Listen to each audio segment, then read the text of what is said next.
It's MactheGuru. This is the review for Godfather of Harlem Season 2, Episode 9, Bonanno Split.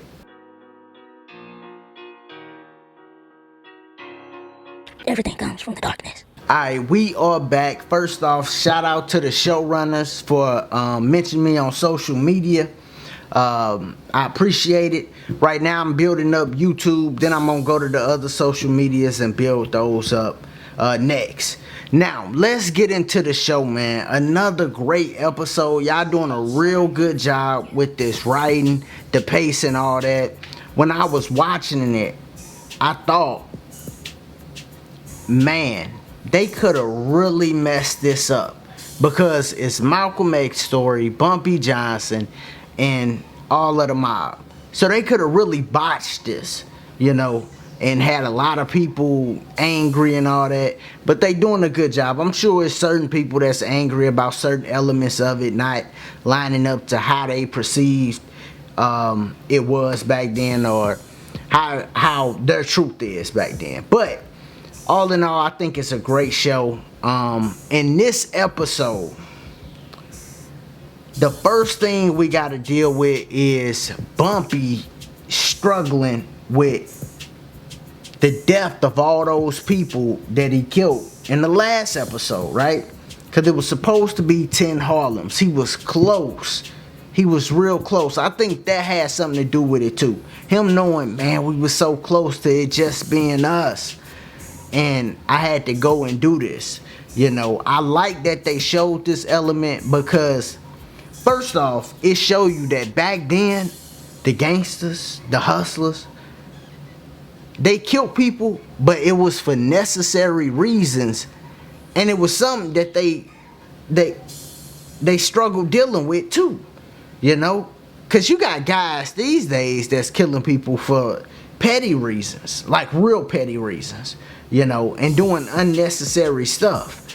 So I like that they showing, yo, no, this how the gangster's supposed to move, you know. Now, Bumpy was off his square for most of the episode all the way up to the end. And for some reason, this episode felt like a movie watching it. I ain't even gonna lie. Like, the whole episode just felt like a movie. And when I was watching, I'm like, yo, is this... Like, I kept checking the time. Cause I'm like, yo, it ain't over yet? I feel like I've been watching this for 45 minutes. And it was just 20 minutes. I'm like, yo. So they did a good job, though, man. But, Bumpy was dealing with that the whole episode. He was drinking. You see, he snapped on Mamie, and she didn't deserve that. And I'm sure they gonna talk about it once cause she was asleep when he came back. They gonna talk about that, and he gonna make that route right. And she know he was dealing with something too. She know, yo, he must be under a lot of pressure right now. And it's the pressure of being the boss. You see when he told the French Connect at the end, like, yo, I'm scared too. How can you not be scared in that game?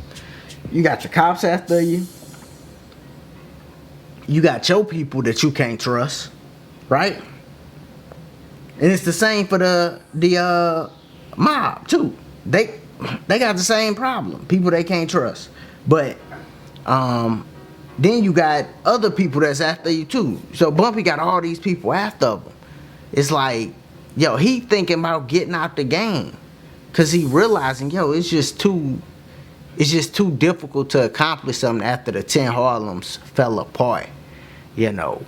Now, how he played the French Connect was key, and it was dope. Like, how he did it. Because he like, yo, I didn't, and the dude Dale, he like, man, you knew that was gonna happen, Bumpy.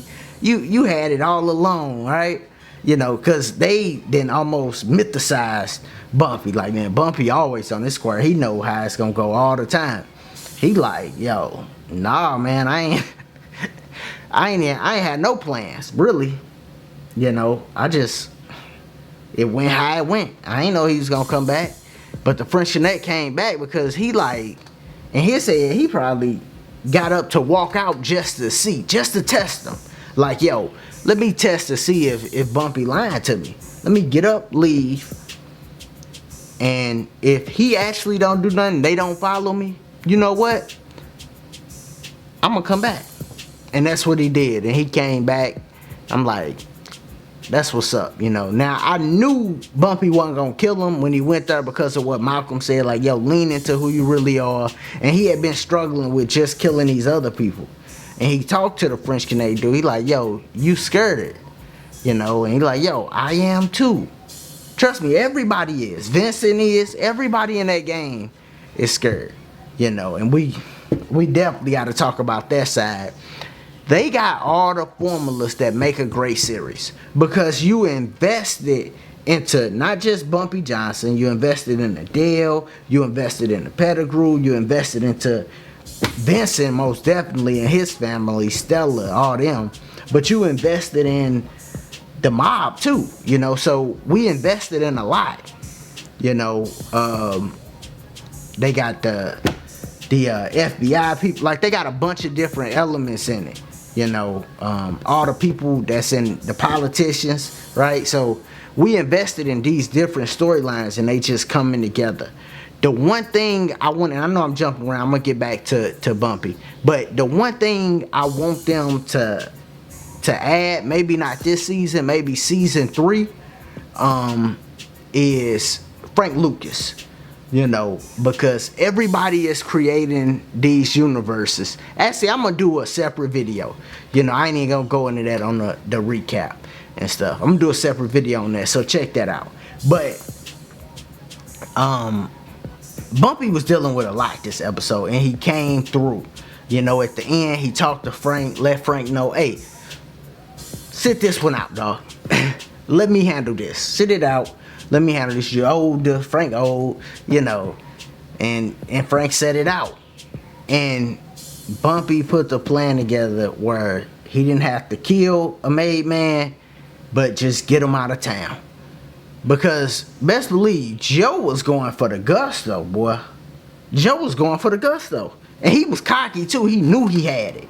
You know, and the French Connect, you know, showed me something this episode, because he banged 2 of Joe dudes, bang bang, and then Bumpy come out. I'm like, dang, alright, I like that.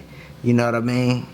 That French Connect came through like that. But Joe was going for the gusto. He going for everybody head. Like, I knew the last episode, like, Joe was gonna go for everybody head, but I didn't know if it wasn't for Bumpy, he literally would have had everybody. They came there and was like, yo, you know, they thinking everything cool. Like, yo, what we here for? Where you at? We about to ride rides? Not knowing they all in a scope. They all about to get hit up. Every last one of them about to get hit up. They have no clue. It's dudes up there with the scope on them. Like, yo, we about to blow their head off. And then Joe came around there, stopped everything, and it really showed they all dealing with the same problem. The same way Bumpy feel, Vincent felt that too, right at the end. He like, yo, I made an oath with these dudes. I don't trust none of them. Even though he did mess over Joe. Joe got a reason to be upset, but Vincent like, yo, I don't trust none of these dudes. And he shouldn't. Because all little want to be on top. You know what I'm saying? So, Vincent and Bumpy back working together, you know, and temporarily they gonna be okay. They relationship, it's kind of weird, they relationship, because they go back and forth. They friends, they not, they, you know, so they got a dope relationship. One day they probably just gonna come together all the way, you know what I'm saying? But not yet, but it might happen one day. Now let's talk about the other side of the game, right? We talked about Joe and his decisions, but Stella and Ernie, son, they got married, really, like. And then when Vincent brother, the Catholic guy, you know, the priest, he when he thought of that plan, I'm like, what? I don't get it. What plan is it? You know? But they went in there, confessed, like, yo, I murdered him or whatever. and then they gonna get married. So now they can't testify against each other. That was smart. The only thing, Vincent not gonna like that at all. He gonna be like, dog, didn't I tell you? But I'm sure his brother gonna try to have to break it down to him like, hey, they had to get him out of trouble or whatever. But now they married, dog. They in it for the long haul. And Ernie, you see him at the beginning, he trying to make up to Vincent. he robbing people to bring them minks and stuff. Like, dude, he doing the most to make up to him. And Vincent like, yo, I just want to blow your head off right now. So that was a funny exchange of them just, him trying to make up. And you see when he talked to Stella right after that, he let her know like, yo, every time I turn around, I think your dad about to blow my head off. That's a scary situation to be in, to be dealing with an organization and be dealing with people you think family, and you really know like, yo, these dudes could kill me at any time. That's crazy. Or one guy got the power to kill me at any time. That's nuts. But that's their life. Now that they married, I could see Ernie really moving up, and Stella too.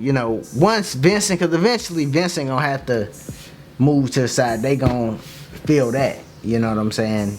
Ernie and Stella, which gonna be crazy. Once they hit the top, it's gonna be crazy. Cause Stella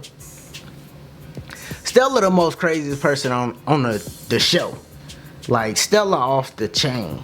Even when she told Ernie, I think I'm falling in love with you, her facial expressions and all that, it's just like, this girl crazy. The actor doing a good job, but I swear, every time she talk, everything she do, I just can't get that out of my head. Like, yo, this girl crazy, The stories you hear about crazy women setting houses on fire and all that, Stella capable of doing all that, straight crazy. So, but eventually they gonna move up. Now they married. Ernie really part of the family now, But it's gonna be interesting to see how they break that to Vincent, man. But this episode felt like a movie. It was dope. Next week, the season finale. I feel like it went so quick, but it was 10 episodes. They stopped, broke it up, probably mostly due to the pandemic, and then they came back and shot it, finished it up. So hopefully they come back around with season 4. The showrunner seeing this, so if somebody know the showrunner, share this. Hopefully they come back around with season 3 quick. We need a quick turnaround on season 3. Y'all stopped it. Y'all gave us a break in between season 2. So season 3, y'all should be ramping up, filming October range, something like that. You know what I mean? And hopefully we get that next season good, man. But that's my review, my recap for the Godfather of Harlem.